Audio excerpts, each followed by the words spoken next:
नमः। मैं हूँ ऋषांक और स्वागत है आप सभी का अर्क ज्ञान पर। आज की वीडियो में हम कक्षा 10 संस्कृत एमपी बोर्ड का 8वां पाठ करने जा रहे हैं। इसके पहले के सारे पाठ हम कर चुके हैं। चैनल की प्लेलिस्ट पर जाकर आप सारे के सारे पाठ और प्रश्नोत्तर देख सकते हैं। वीडियो शुरू करने के पहले आपसे एक रिक्वेस्ट है कि इस वीडियो को पूरा देखिएगा। ये जो आधा घंटा है इसमें हम आपको पूरा, ये 8वां पाठ है, इसे हम पूरा समझाने का प्रयास करेंगे।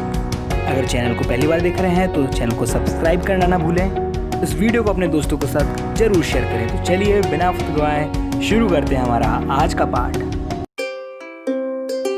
Audio Jungle।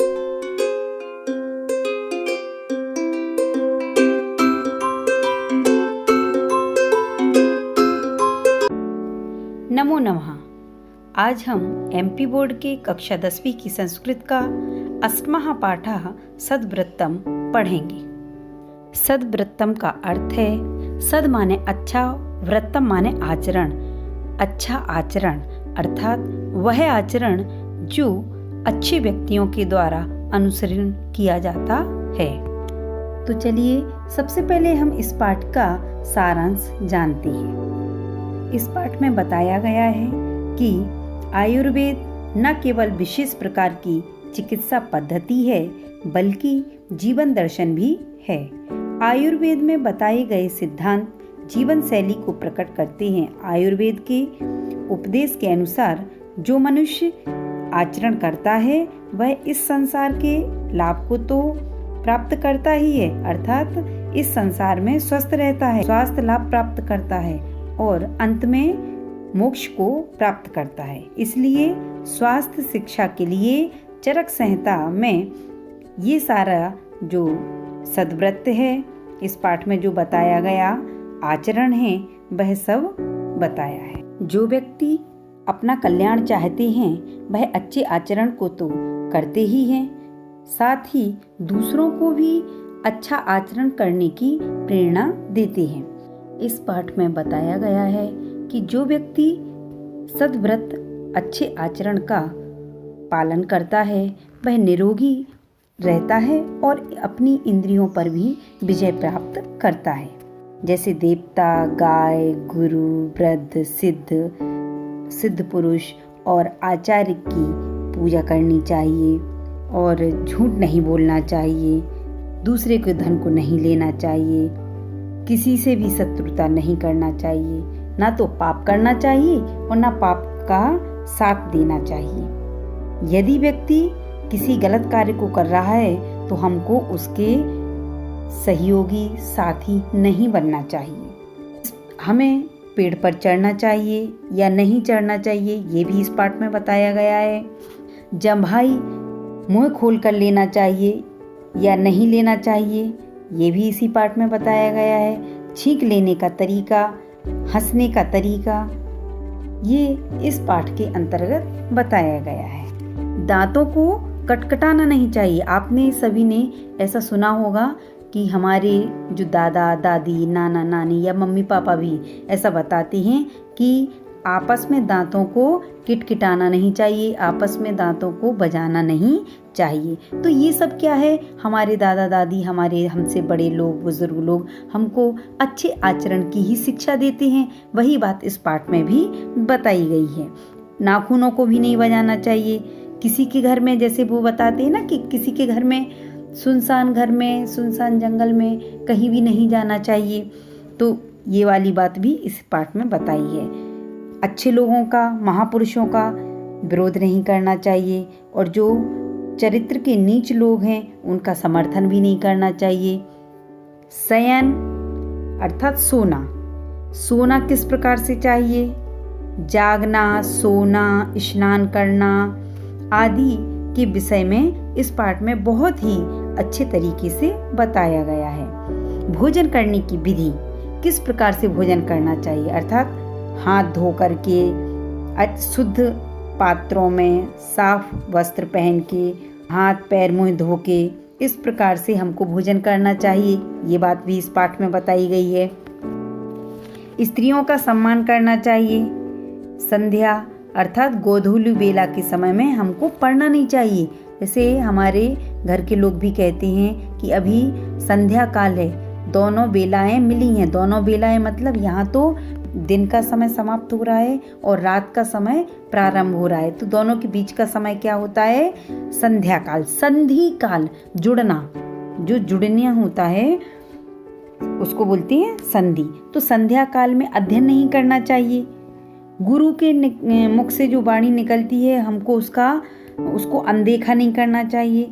विद्या का अध्ययन हमें किस प्रकार से करना चाहिए ये भी इस पाठ में बताया गया है। समय का सदुपयोग करना चाहिए, किस प्रकार के मित्रों को बनाना चाहिए ये बात भी इस पाठ में बताई गई है।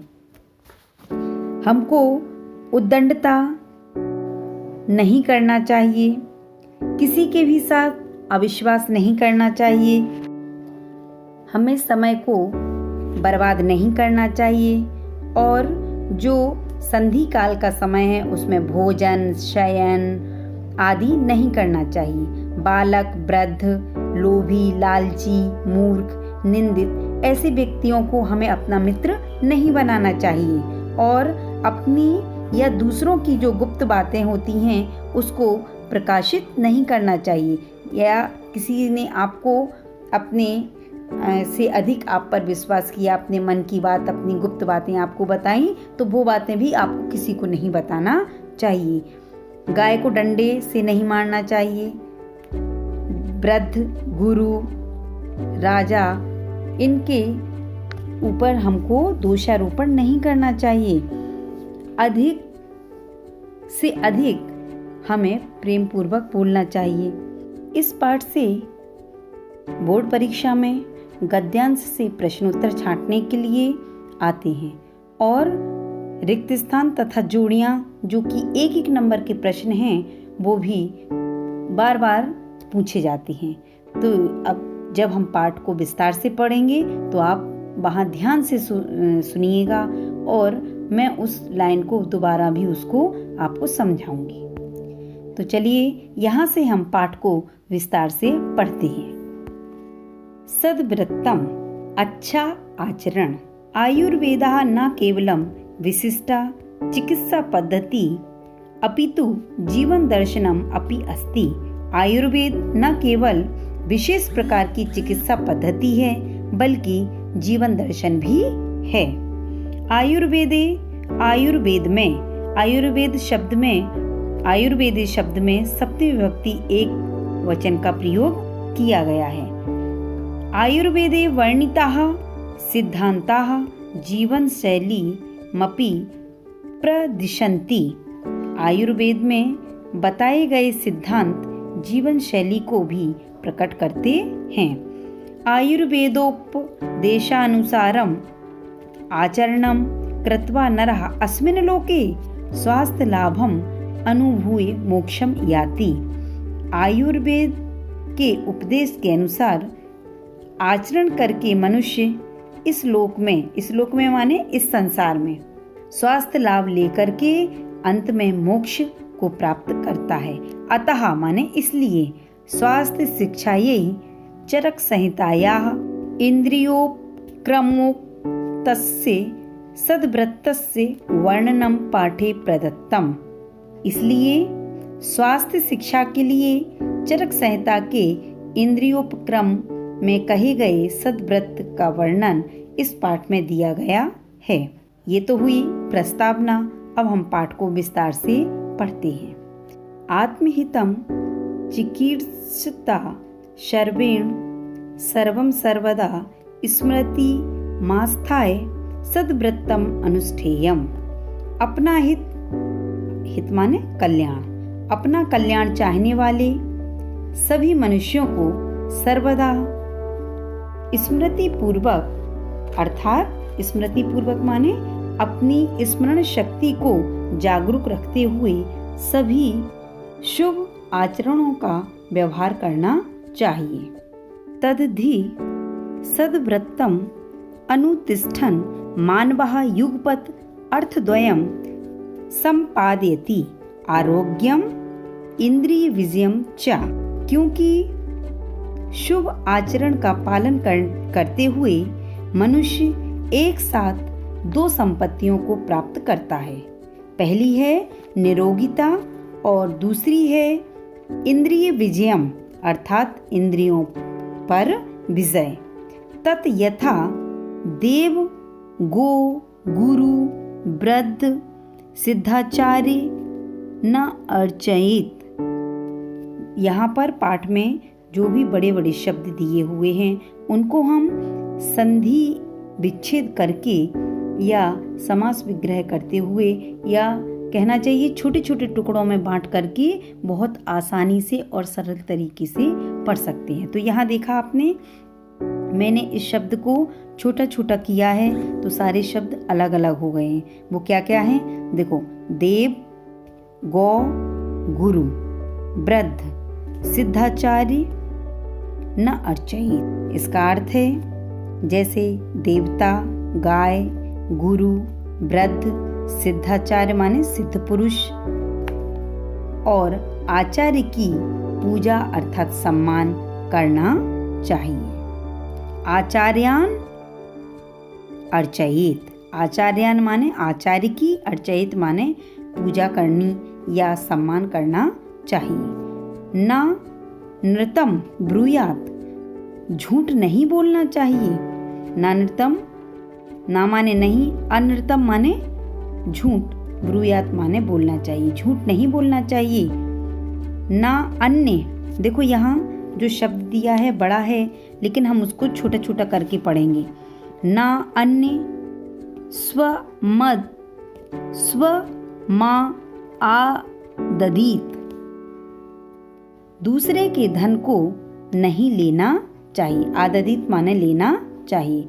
ना बैरम, बैरम माने शत्रुता, ना शत्रुता रोचयित, मनुष्य को शत्रुता अच्छी नहीं लगना चाहिए। यानी हम लोगों को जो शत्रुता का भाव है वो नहीं रखना चाहिए। न रोचयित। न कुर्यात पापम, ना माने नहीं, कुर्यात माने करें, पापम माने पाप को, और हमको पाप नहीं करना चाहिए। ना पापे अपि पापी स्यात्, और ना पाप के करने वाले के साथी भी होना चाहिए। अर्थात ना पाप करने वाले के साथ भी पापी होना चाहिए। इसका अर्थ क्या है, ना पाप का व्यवहार करना चाहिए। इसके बाद है ना अन्य दोषान ब्रूयात, ब्रूयात माने बताना चाहिए। ना माने नहीं, अन्य माने दूसरों के, दोषान माने दोषों को, और दूसरों के दोषों को भी नहीं बताना चाहिए। ये सारे जो गुण बताए गए हैं वो कैसे बताए गए हैं, अच्छे आचरण के, कि जो जो आचरण अच्छा होता है वो हमको करना चाहिए, जो आचरण खराब होता है वो हमें नहीं करना चाहिए। तो क्या नहीं करना चाहिए वो इस पाठ में बताया गया है। ना अन्य रहस्यम अगमयेत, न दूसरों के रहस्य, रहस्य माने गुप्त बातों को जानने का प्रयास करना चाहिए। ना माने नहीं, द्रुम माने होता है वृक्ष, ना द्रुमम आरोहित, ना पेड़ पर चढ़ना चाहिए। ना जलोग्रवेगम व गाहित, अर्थात जल धन उग्र धन वेगम धन अवगाहित। ना पानी के तेज बहाव में नहाना चाहिए। ना उच्च ही हसीत, ना हमें जोर जोर से, उच्चई माने जोर जोर से हंसना चाहिए। ना अनावृत्तम, ना अनावृत मुखो जृंभाम छवायु हास्यम व प्रवर्तयित, ना मुख खोले हुए जवाही लेना चाहिए।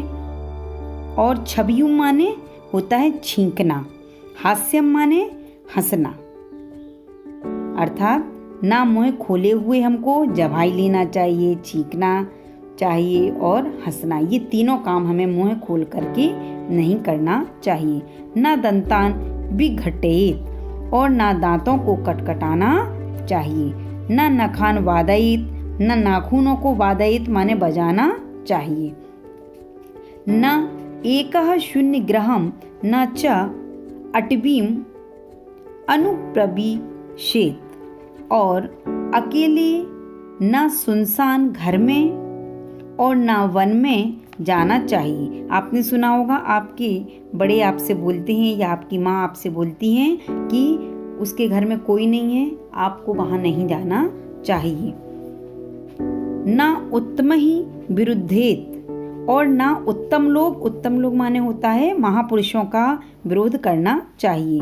ना अवरानुपाशित और ना ही नीच लोगों का समर्थन करना चाहिए। ना सहसा अति स्वप्न प्रजागर स्नान अपनी शारीरिक क्षमता से अधिक कायिक वाचिक और मानसिक श्रम करना चाहिए। ना अधिक शयन करना चाहिए, ना अधिक जागरण करना चाहिए, ना अधिक स्नान करना चाहिए।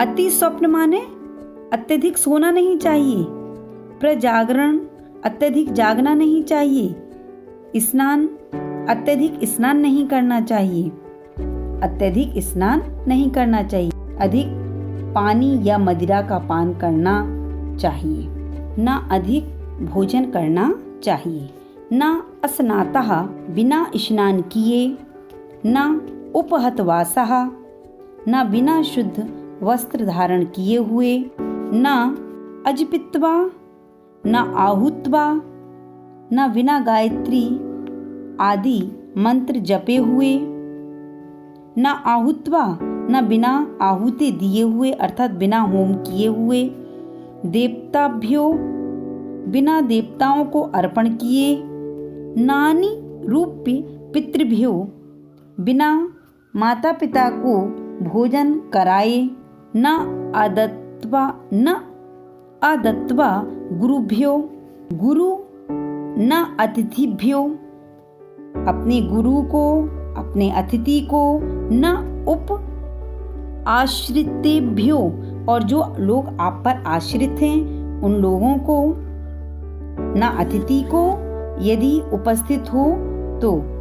यदि आपके घर में अतिथि आए हैं तो पहले हमको उनको, अपने गुरुओं को और अपने आश्रित परिवार के जो आश्रित नौकर परिवार आदि को बिना भोजन कराए हुए, न प्रक्षालित न बिना हाथ पैर धोए, पानी माने हाथ और वदन माने होता है मुख, पाद माने पैर, न अप्रक्षालित ना तो बिना पानी माने हाथ, पाद माने पैर और वदना माने मुख, बिना हाथ पैर मुंह धोए हुए, न अशुद्ध मुखा न अशुद्ध मुख से, न उत्तंग मुखा और न बिना उत्तर को मुख किए हुए, उत्तर दिशा की ओर मुख किए हुए बिना, न विमनः और न बिना मन के,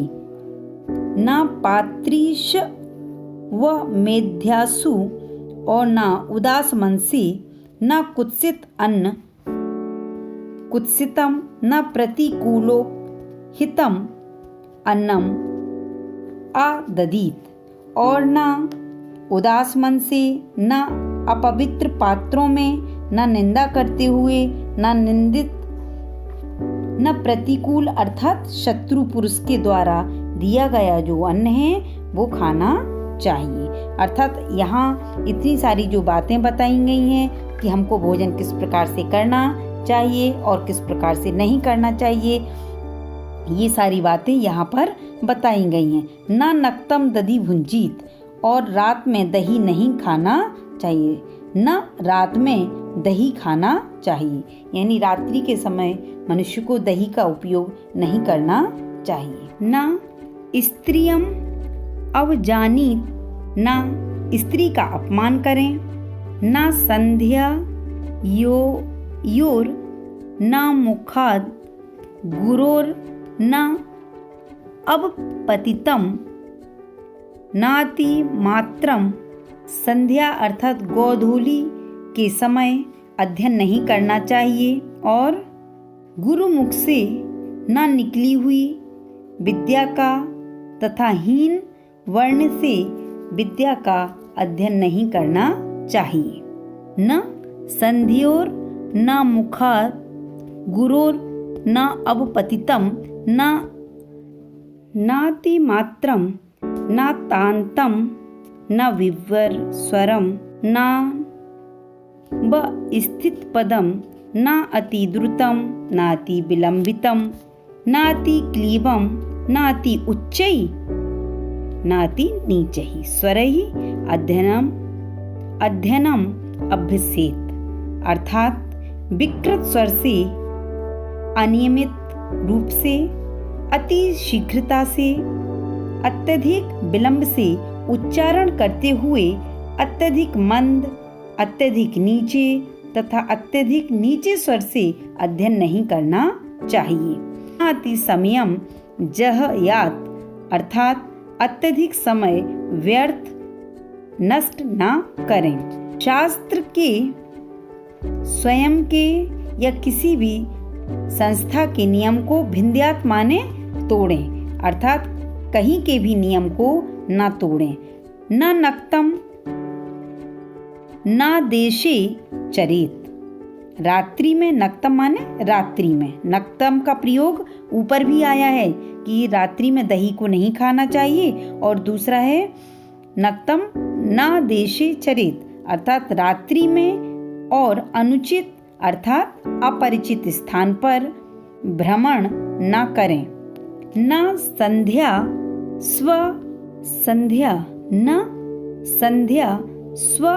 व्यवहार स्वप्न सेवी माने सोना, स्यात माने करें। और संध्या के समय अर्थात गोधूली बेला के समय भोजन और शयन न करें। न बाल, वृद्ध, लुब्ध, मूर्ख, क्लिष्टहि सह सख्यम कुर्यात्। सख्यम माने मित्रता, किस किस के साथ हमको मित्रता नहीं करना चाहिए। बाल माने बालक, वृद्ध, लुब्ध माने लोभी, मूर्ख माने मूर्ख व्यक्ति, क्लिष्टहि माने निंदित व्यक्ति। इन सारे व्यक्तियों के साथ हमें मित्रता नहीं करना चाहिए। न गुह्यम विवृणुयात्, और अपनी या दूसरे की गुप्त बातों को प्रकाशित नहीं करना चाहिए, सबके सामने नहीं कहना चाहिए।